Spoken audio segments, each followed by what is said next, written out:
আহোম যুগৰ ঐতিহাসিক স্থান চৰাইদেউৰ টেঙাপুখুৰীত আজমলৰ সহায়ৰ আশাত হাজাৰ হাজাৰ মহিলা। এই দৃশ্যটো চাওক। সহায় লাভৰ আশাত হাজাৰ হাজাৰ মহিলা ধৈৰ্য সহকাৰে অপেক্ষা কৰি আছে। বানৰ বিভীষিকাই জুৰুলা কৰা পৰিয়ালসমূহৰ এই অপেক্ষাই যেন স্পষ্ট কৰি তুলিছে বানপীড়িত অঞ্চলৰ বাস্তৱ পৰিস্থিতিৰ ছবি। আহোম যুগৰ ঐতিহাসিক স্থান চৰাইদেউ জিলাৰ টেঙাপুখুৰীত আজি উপস্থিত হৈছে বদৰুদ্দিন আজমলৰ সহায়ৰ সামগ্ৰী কঢ়িয়াই অনা ট্ৰাক। ট্ৰাকে ট্ৰাকে লৈ অহা হৈছে হাইজিন কিট, লগতে প্ৰয়োজনীয় ঔষধ আৰু অন্যান্য সামগ্ৰী। এফালে প্ৰায় 100 গৰাকী চিকিৎসক আৰু স্বাস্থ্যকৰ্মীৰ দলে বানপীড়িতৰ বিভিন্ন অঞ্চলত অব্যাহত ৰাখিছে বিনামূলীয়া চিকিৎসা সেৱা।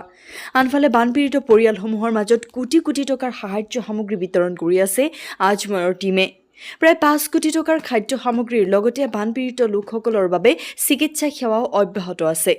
চিকিৎসক আৰু স্বাস্থ্যকৰ্মীৰ দলে দিনে ৰাতি একাকাৰ কৰি বানপীড়িত লোকসকলক প্ৰয়োজনীয় চিকিৎসা আৰু স্বাস্থ্য সেৱা আগবঢ়াই আহিছে। আজি চৰাইদেউ জিলাৰ টেঙাপুখুৰীত উপস্থিত হয় বদৰুদ্দিন আজমলৰ হাম চিকিৎসালয়ৰ এটি চিকিৎসকৰ দল। লগত লৈ আহে ট্ৰাকে ট্ৰাকে ঔষধ আৰু হাইজিন কিট। এই হাইজিন কিটসমূহত আছে ডেটল, চাবোন, চাৰ্ফ, কাপোৰ ধোৱা চাবোন, ব্লিচিং পাউডাৰ, ফেনাইল আদি অত্যাৱশ্যকীয় সামগ্ৰী। বানৰ পানীয়ে ঘৰ দুৱাৰ সা সম্পত্তি উটুৱাই নিয়াৰ পিছত এতিয়া সহায়ৰ আশাত ৰৈ আছে হাজাৰ হাজাৰ মানুহ। টেঙাপুখুৰীত অপেক্ষাৰত এই মহিলাসকলৰ দৃশ্যই যেন কৈছে বানপীড়িত ৰাইজৰ বাবে এতিয়াও সহায়ৰ হাতখন অতিয়ে প্ৰয়োজনীয়।